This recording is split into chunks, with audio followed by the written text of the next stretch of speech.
ஹாலிடேஸ்னாலே அது நம்ம ஜிடி ஹாலிடேஸ் தான். GT holidays, South India's #1 travel brand. You know you are special when you're with GT Holidays. தமிழக வெற்றிக் கழகம் கட்சித் தலைவர் விஜய் பெயர் இதுவரை முதல் தகவல் அறிக்கையில் சேர்க்கப்படவில்லை. அப்படி இருக்கும்போது அவரை கைது செய்ய வேண்டும் என கூறுவதில் அர்த்தம் இல்லை என விசிக தலைவர் திருமாவளவன் தெரிவித்துள்ளார். சென்னை விமான நிலையத்தில் செய்தியாளர்களை சந்தித்த போது இவ்வாறு தெரிவித்தார். அரசு ஏற்கனவே சிலர் மீது வழக்கு பதிவு செய்திருக்கிறது. புலன் விசாரணையின் போது வேறு யார் மீது வழக்கு கொடுப்பது என்று காவல்துறையினர் முடிவு செய்வார்கள். நீதியரசர் அருணா ஜெகதீசன் அவர்கள் தலைமையிலே விசாரணை ஆணையம் அமைக்கப்பட்டிருக்கிறது.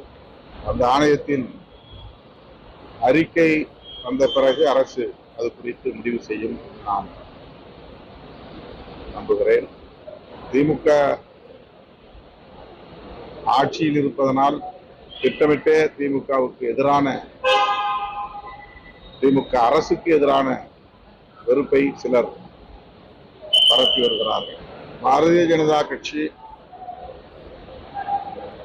இந்த பிரச்சனையில் அரசியல் உள்நோக்கத்தோடு செயல்படுகிறது என்கிற ஒரு விமர்சனமும் இருக்கத்தான் செய்கிறது.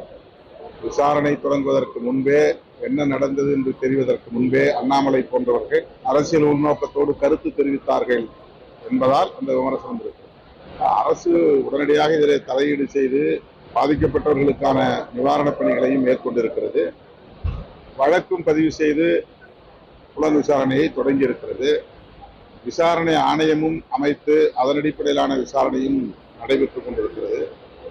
இந்த சூழலில் நீதித்துறையை அரசுக்கு எதிராக அணுகுவது என்ற ஒரு முயற்சியை தமிழக வெற்றிக் கழகத்தார் மேற்கொண்டிருப்பது எல்லோருக்கும் ஒரு அதிர்ச்சி தான். நீதித்துறை நிதானமாக இதை கையாளுவோம் என்று சொல்லியிருப்பது சரி என்றே கருதுகிறேன்.